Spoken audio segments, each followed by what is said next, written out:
হজের মাসসমূহ খুব পরিচিত, খুব নির্দিষ্ট মাস। এর ব্যাখ্যা পয়গম্বর করেন। সেই নির্দিষ্ট মাসগুলো কি, নির্দিষ্ট সেই দিনগুলো কি? আল্লাহ রসুল বলেন, আল হাজ্জু আশহুরুম মা'লুমাতুন শাওয়ালুন ওয়া যুলকাদাতি ওয়া যুলহিজ্জাহ। নবীজি বলেন যে হজের মাসসমূহ নির্দিষ্ট, আর সেগুলো হলো শাওয়াল মাস, জিলকাদ মাস এবং জিলহজ মাস। বলেন সুবহানাল্লাহ। এই নির্দিষ্ট মাসগুলোর মধ্যেই হজ ব্রত পালিত হয়। হজ নামক বড় একটা ইবাদত এর সময় কাল এই নির্দিষ্ট মাসসমূহের মধ্যেই। বাকি ওমরা সারা বছরই করা যায়। শুধু হজের যে নির্দিষ্ট দিন কয়টি রয়েছে, হজের নির্দিষ্ট দিন কয়টা ব্যতীত বাকি সব সময় নফল ইবাদত ওমরা এটি করার বৈধতা রয়েছে।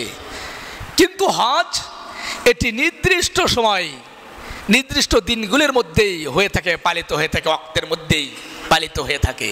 এজন্য হজের জন্য নির্দিষ্ট ওয়াক্ত রয়েছে, নির্দিষ্ট সময় রয়েছে। কিন্তু ওমরা ওই নির্দিষ্ট হজের সময় ব্যতি রেখে বাকি সারা বছর ওমরা পালিত করা যায়।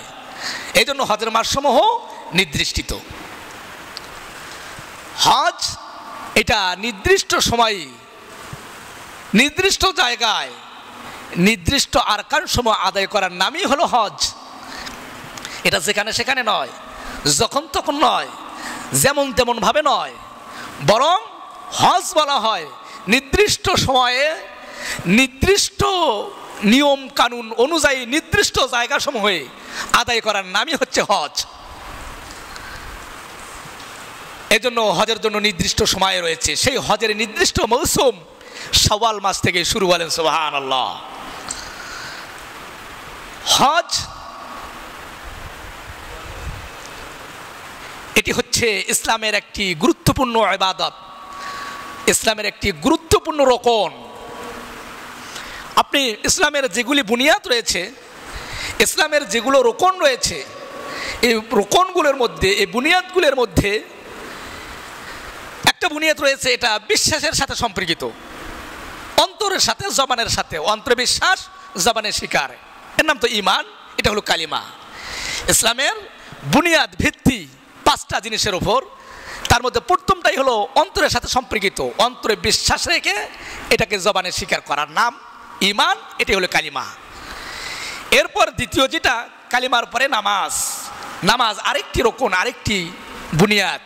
এটি হলো মানুষের বাহ্যিক দেহের সাথে সম্পর্কিত, অন্তরে শুদ্ধ নিয়তের সাথে দেহের সাথে সংশ্লিষ্ট ইবাদতের নাম হলো নামাজ। এরপর আরেকটি রোকন হলো রোজা। এটিও অন্তরের বিশুদ্ধ নিয়াত এবং দেহের সাথে সম্পর্কিত একটি ইবাদত। এরপর আরেকটি যাকাত। এটি হলো দেহের সাথে নয়, এটি হলো বান্দাকে আল্লাহ পাক যে মাল দিয়েছেন সেই মালের সাথে সংশ্লিষ্ট একটি ইবাদত, বুনিয়াদ আরকান। আরেকটি বুনিয়াদ, চারটে গেল। আর পঞ্চম নম্বর যে রোকনটা, ভিত্তিটা, বুনিয়াদটা, এটা হলো হজ।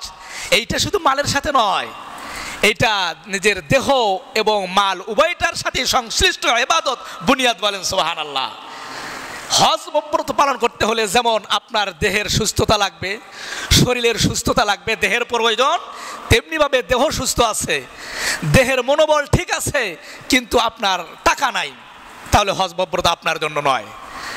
আবার টাকা আছে কিন্তু মনোবল নাই, দেহ সুস্থ নয়, পঙ্গু, অসুস্থ, ব্রেন ঠিক নাই, তাহলে আপনার জন্য হজ নয়। তাহলে হজ ব্রত এমন একটা রোকন যেটা করতে গেলে, পালন করতে গেলে দেহের সুস্থতা, মনোবলও লাগবে, পাশাপাশি আপনার অর্থও লাগবে, সম্পদও লাগবে। সেই ইবাদতের নাম, সেই রোকনের নাম, সেই ইসলামের বুনিয়াদের নাম হলো হজ। বলেন সুবহানাল্লাহ।